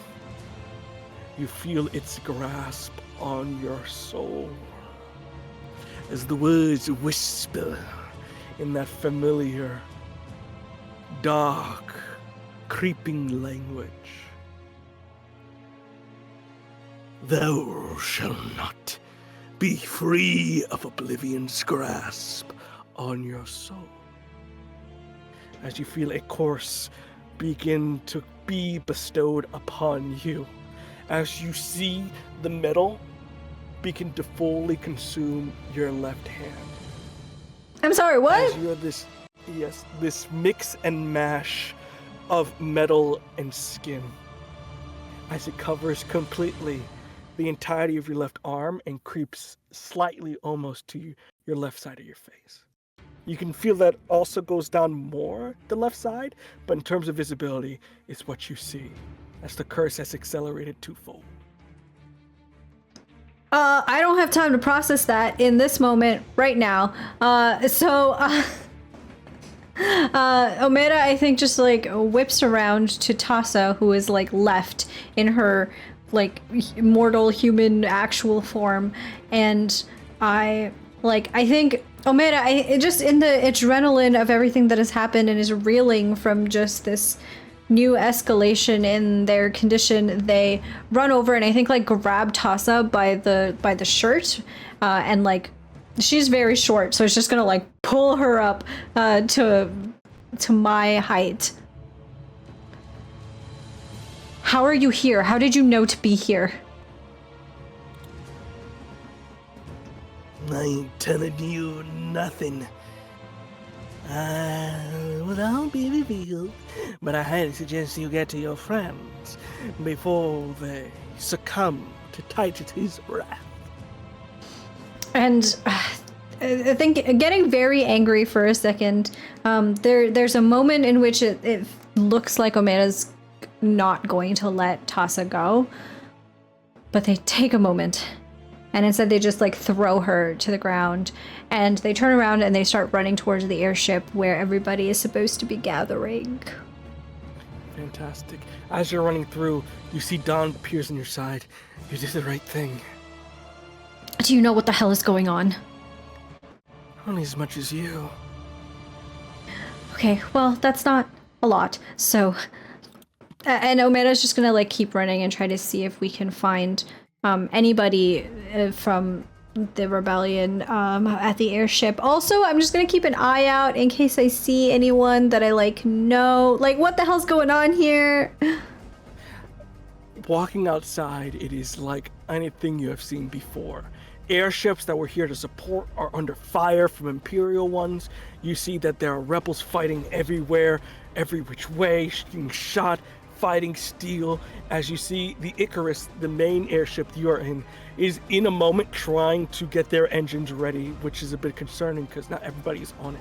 But at the moment, you see at the landing ramp, they are providing cover for anybody that can get in. As you see, you are running through this field, running to the side, you see one of the airships crash nearby as it is a slaughter. You are not ready for this. Someone has betrayed you and you are all paying the price. You are able to manage to get to the airship as you have to dodge out the way from various goons and guys. And as you get there, you see Josiah is currently firing. Goes over to you. Because you made it. Seeing that not everybody has made it here yet, Omera is going to say to Josiah, please don't leave until we can get everybody, okay? I will hold us off and I will buy us time until then. As you say, dripping more blood, your sort of skin not the same. I look fucking manic, okay? Like... I can save him! I can save him! As you are kind of looking at that, Josiah looks at you. You hear... As you see, there are 3 more airships coming in. Imperial-sized carriers that fire like nothing and will decimate this I'm place. wielding a power. I'm pausing, or not pausing, I'm slowing time to give the other rebels time to get here. I'm doing it. I'm doing it. I'll toss it up to you for a quick second. You can pause it temporarily. You can use willpower. You can pause it a lot, and whoever can come could come. If you really want to have a big effect, you gotta have to sacrifice that power for a miracle, I will say.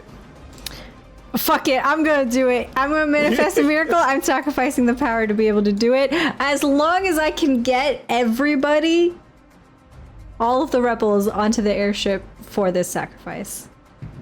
Describe to me then what happens as you sacrifice your control over time in one last burst of defiance.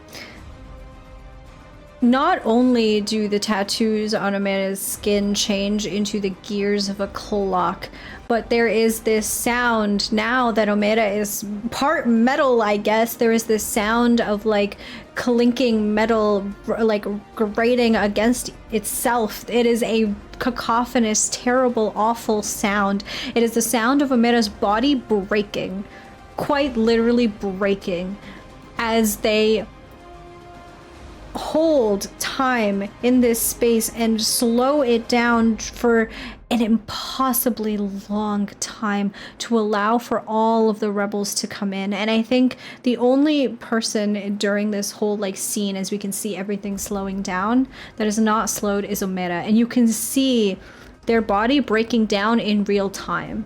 You can see the cracks starting to form in different parts of the plate, of the metal plating that has formed on Omera's body. You can see that eventually I think Omera starts to cry, but instead of tears, there's blood that is running down their eyes, over their face and down, and yet Omera stands firm. Because they have to make sure that we have everybody. They have to.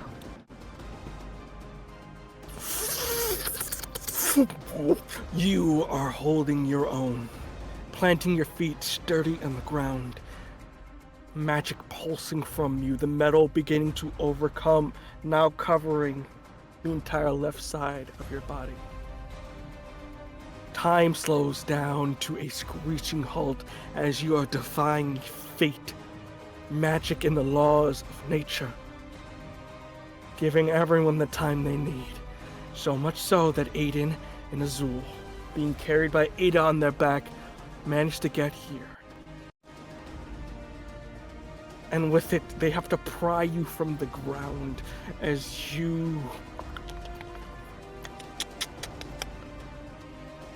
sacrifice your life force. You can feel your thread of life burning like that of a fuse at this point. Before the ship is able to get into the air and the wave of that magic forces everything back.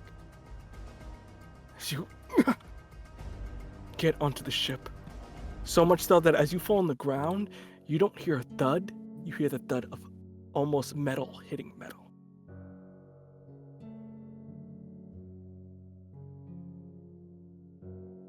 They pick you up. Aiden, are you okay?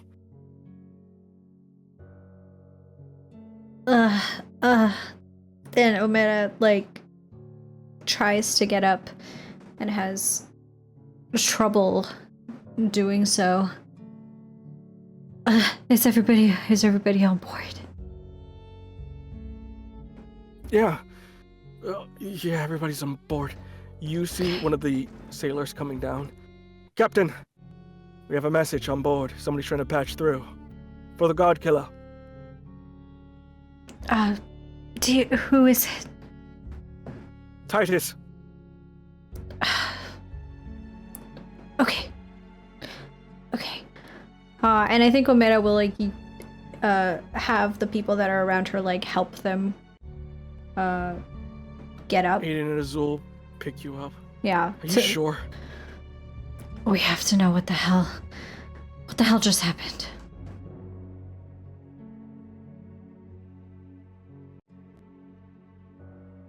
They lead you through as you get to the center of the brig, and with that, they begin to patch Titus through as you see the crystal begin to form an electric image of Titus. Standing with his arms behind his back in imperial clothing of that of an admiral, looking down on you, not at you. I'm surprised you are still alive. Strong will as always, which... What do you want? To give you my demands. Bold of you to think you can make demands. They're not just for your ears, friend. You are no friend of mine. Good rebels. Tidings. I am Titus Laval, Grand Vizier to Anir themselves. As you can see, your rebellion has been dwindled to a few numbers, thanks to an agent that has been working side by side all this time. My demands are simple. I want that. Points to you, Omera. The God Killer has led you all astray from the gospel of truth, filled your head with these notions that we are evil, that we are something to be afraid of. But yet, as you see, he pulls a crystal on his side. They betrayed you. All this time, you see vestiges, which is a bit of a weird view of, like, a weird kind of magical kind of scrying, as they are from various sections of your body. Your arms, your face, your neck. All this time, they have provided us with information. Blessings from Daros, someone they believe in. They have told you a great lie about how they hate Daros and how they scorn Daros, but yet they were doing his will, giving us the information we needed, from your deals to your affairs. And he looks at you, and even to the more intimate thing. As you see, he refers to one night in a broken home. They provided everything that we needed to destroy your little rebellion. So I ask you this, why protect someone that would betray you? As you see, their eyes in this room looking at you are just like... Some of them are like, I knew it, others are like disbelief. I'll give you this. I'll spare your lives. You can fight your rebellion on a fairer ground. But I would like my property back. The stone and the God Killer, mine, you have. Either deliver them yourselves, or you can come and get me. If you want God Killer, I will be at Anir's tower. 24 hours. If they're not here, I will hunt you down one by one and kill everyone you love. Simple, precise. And may the exalted be in your favor. As you see, they dissipate. Bro, You I see was Rao. I was joking when I said that I'm the traitor. I was joking. Oh my god. You notice Daros' blessings are so much more, as that not only protect, but provide a window of vision. It explains a lot. It explains how Daros knew so much about you, how he was able to keep an eye on you. It explains why they would know about this, as everyone else here is loyal or has dedicated themselves. And while you know this information just because of the times you talked with Daros, for others it seems sketchy. Especially for Aiden. You did have a little bit of a combo with Daros as you dance on the floor. You have disappeared from time to time to talk with Daros. You have been a servant of the Empire. You've spared gods as much as you killed them. The room is full of doubt. What is going on in your mind as these revelations fulfill the cacophony of your imagination? I'm gonna kill you. I'm gonna kill you so bad. I made a joke. Because you were before. I made a joke. I jokingly said it. I didn't think it would be true. Man, This is a different kind of breakdown. I need everyone to know that when Chris was like, "Yeah, there's gonna be a betrayal," I jokingly said, "Haha, and it's me, and I don't even know it." Man. Okay.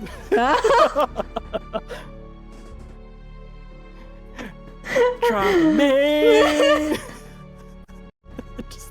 You're done. You're broken. I made you cry last episode. Now you're just discombobulated. I am discombobulated. Gotta return you back to Walmart. It's like I need this one's broken. you need repairs done. Okay. God, Omera is also discombobulated, I think. Is because, I mean, the lie, the deception just keeps growing, right? I mean, like, it was only recently that Omera learned that it wasn't Ada that had been helping them this whole time, but Daros who had given them their powers. And now to learn that there was an even extra added layer to all of that, to all of the deception, to all the ways that Daros has been interacting with Rem. They're tired. And at 4 strain, being on death's door, I don't think their body has anything left to give to this. And so they look on at all of these people with suspicious eyes, and I don't think Omera has anything to say for themselves. Rao, it is clear what we must do. We must go with the God Killer. You see, Aiden, hold your fucking horse, alright? You don't make that decision, so how about you back off? They are going to die, boy. You wanted this fucking rebellion. Well, this is the part where we sacrifice one person for the cause. You see, Ada, you will not be sacrificing anyone. They have given much. Why would they betray us? Sanjor, faith is a difficult thing. Maybe they are committed, maybe they're not. We do not know.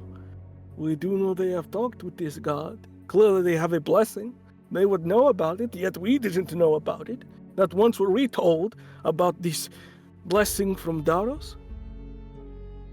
Aiden goes, does it matter? It does matter. It means that they hold lies from us. What other things are they hiding? One of the soldiers in the back. They serve the Empire! Once you serve the Empire, you don't go back. You see Azul pipe up. Hold your fucking horses, alright? I gave up everything where I was to help you all. Omera has killed a lot of people, saved a lot of people for you. And now, they have to sacrifice themselves for us. Lest we will all die and all of this will be for nothing. Arguing goes back and forth. And I think in this moment, Josiah goes, enough! I am the leader, and I will make a choice here. They walk down the steel steps, walk up to you. I don't know if this was some ploy or some greatest scheme. I don't know if you cared for us at all. But if you do care about us, you have to leave. We don't have the numbers to fight against an entire fleet. Whether you betrayed us or not, you need to go too, Titus. And Omera, exhausted, on the verge of passing out, nods. Aiden goes, wait a second, we need to talk this out. My decision is final. They will get a boat to go meet Titus and his fleet. Nothing more, nothing less. And you see Azulga, then I'm going with him. Omera holds up Aiden goes, a hand and shakes their head. I am not leaving you. See those vultures so they can pick you clean. I have to face Titus alone. With what energy? You're a walking fucking statue. Whatever the gods have left. It's not a lot that they have left. We are not fighting the full force of the Archons anymore. The rebellion has dwindled them enough. I think I can... I'll be okay. They want to say something, but they can't find the words. Before they can, you see the other people within this, the people you have been fighting for, push those that love you aside and form a path for you to the Dark Bay. And Omera will go up to each of them. Will give Azul a kiss. Will give Josiah a hug. And will squeeze Aiden's hand before making their way to the boat, to the dock, to go to Titus.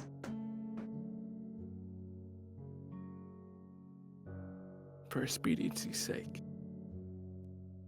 you take the boat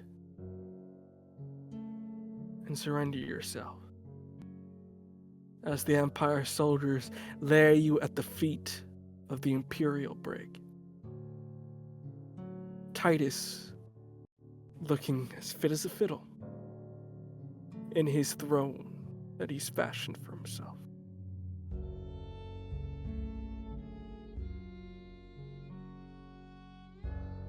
Boo! Boo! Tomato, tomato, tomato, boo! You see he looks at you.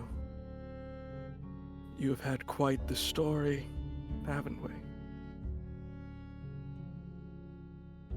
I'm too tired for these games, Titus.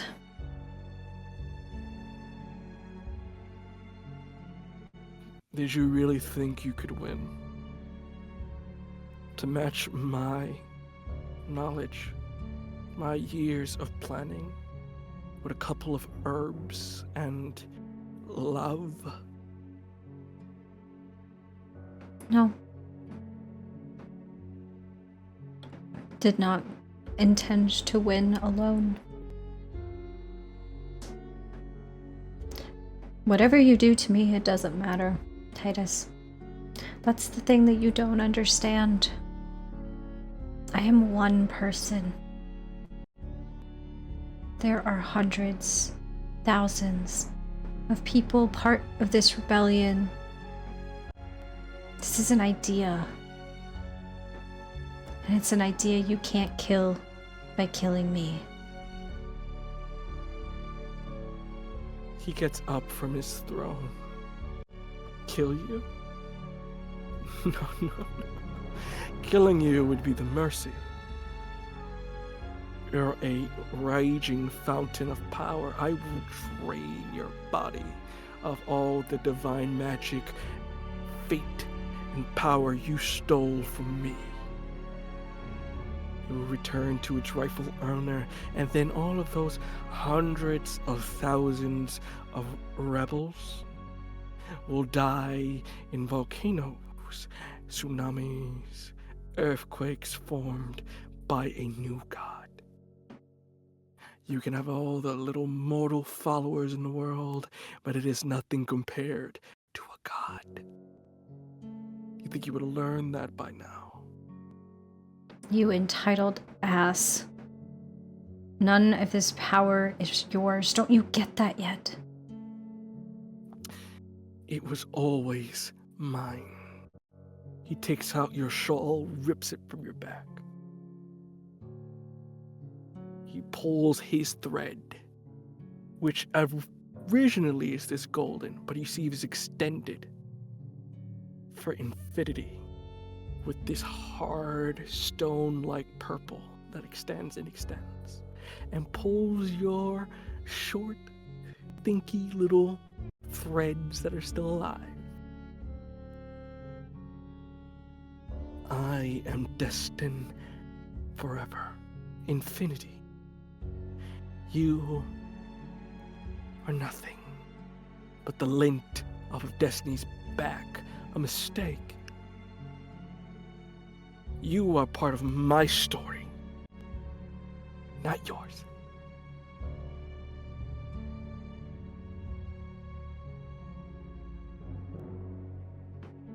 I want to do something buck wild here. Okay. If I'm allowed to, if I may. Okay. Oh, benevolent GM. Is this allowed? Yeah. Omera says, that's the thing about fate, though, and destiny, is that it's constantly changing. And I would like to, if I may, and I'm willing to suffer my 5th strain to do this, if you're like, you're too fucked up for this, I'm willing to suffer my 5th strain for this. Okay. I would like to manifest a miracle. Another one? Okay. Another one. Alright. Alright. And I would like to... Actually...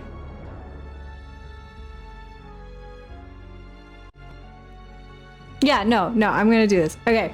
I would like to manifest a miracle and sacrifice the shawl that I got from the Archon of Fate in order to change Titus's thread back to what it was before. So it is no longer infinite and no longer protected by this hard casing. How do you do this? As you're kind of bleeding out here, there are 2 guards to your side. So you can still do this. I'm just curious. Yeah. You perform this feat. As he is literally up in your face, you on one side of the shawl, him on the other. I'm, okay, again, willing to suffer my 5th strain in order to make this happen. I can understand. Don't worry. I think Omera, like, as they say that fate is constantly changing.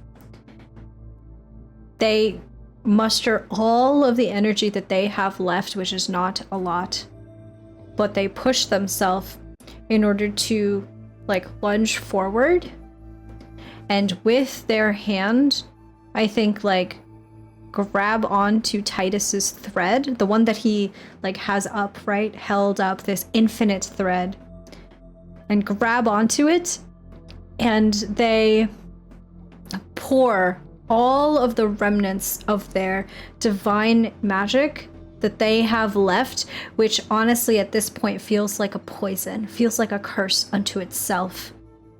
And they direct that curse's energy onto that thread and siphon out, not into themselves, but just removing the magic that has changed Titus's thread to such an intense degree. If you be so kind, I'm going to do a little finagling on my end. And since you're using your curse, I'm going to transfer one of these curses to him. Okay.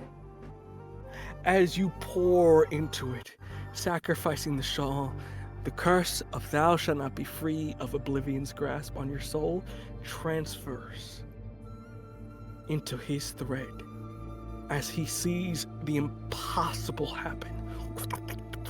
It begin to dissipate, and like yours, his fuse of his line, his thread, begins to burn faster than yours.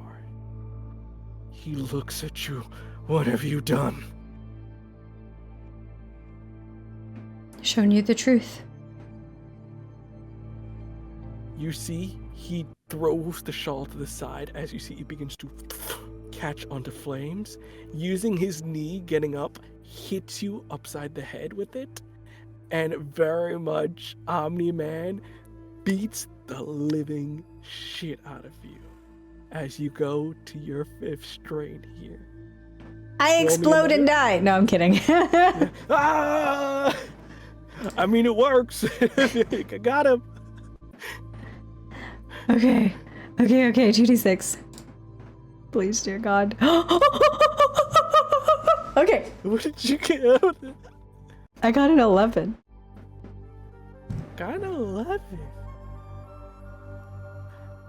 I think he beats you senseless, leaving you in a puddle of your own blood, your face not exactly the same before, bruised in nature as he wipes it off. But in defiance, I think you're still able to get up. Not able to still do much because of how tired you are, but you are able to show defiance as you're able to stand up.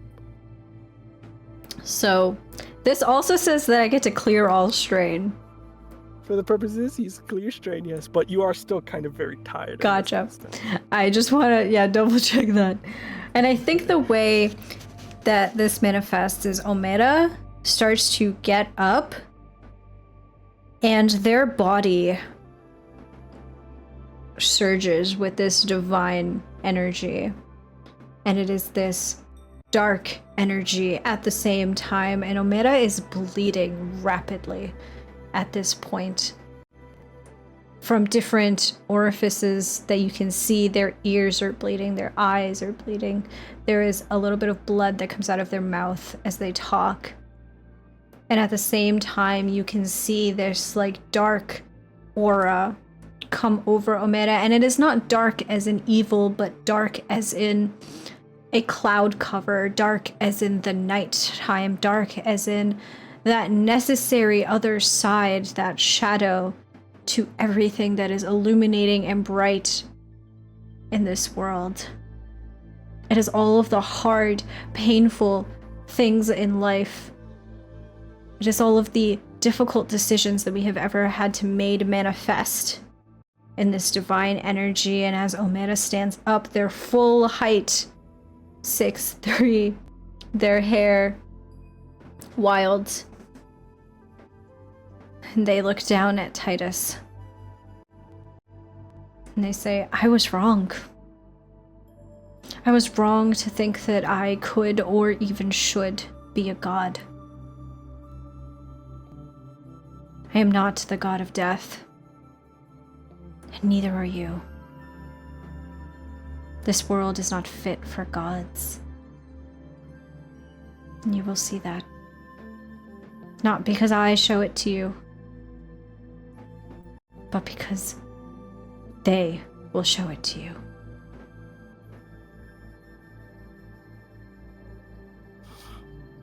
Yakin, take your sibling to the brig. The rest of you, to Anir's tower, set course. As your brother comes down from the steps, not looking you in the eye, and begins to escort you, leaving you in a cell and locking it. And proceeding away, leaving Omera alone in a brig on their way to die. That is where we shall end our episode for today. Yay! Crimes have been committed against me. Live on heresy. Twitch.tv. The Taíno tales. Oh, crimes, heresy, all the bad Crimes! things. So many crimes! Well, with that in mind, thank you for joining us for the penultimate episode of Forsaken.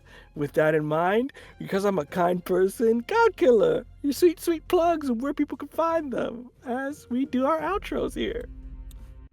That's my outro. It's just me screaming. Yes, hello everyone. My name is Hamna. I use any and all pronouns, and I am a TTRPG performer and producer. You can find me all over the social medias at LilithTTRPG if you want to see what I'm up to at any point. Right now, this is my only show that's ongoing, so catch me here for now. Yeah, today was... You ever make a joke and then it turns out to be real in like the worst way possible? Yeah, that's what happened to me today. So, Chris, answer for your crimes. In my defense, audience, this was beforehand, so I was trying to keep it inside when they made the joke. I was like, yeah, we don't know. It could be. But with that, I have been your benevolent and you saw it coming GM, or God in this instance. You can find me on the Twitter at VO_Cologne, that's COLON. This is also the only show I got going on, as we're making stuff here on the channel for September. But you can follow me on Twitter to catch updates, and also on the channel here for updates as well. With that in mind, folks, we hope you had a lovely time, and we can't wait to see you next week for the finale of Forsaken. Until then, everyone, have a lovely night. Bye-bye.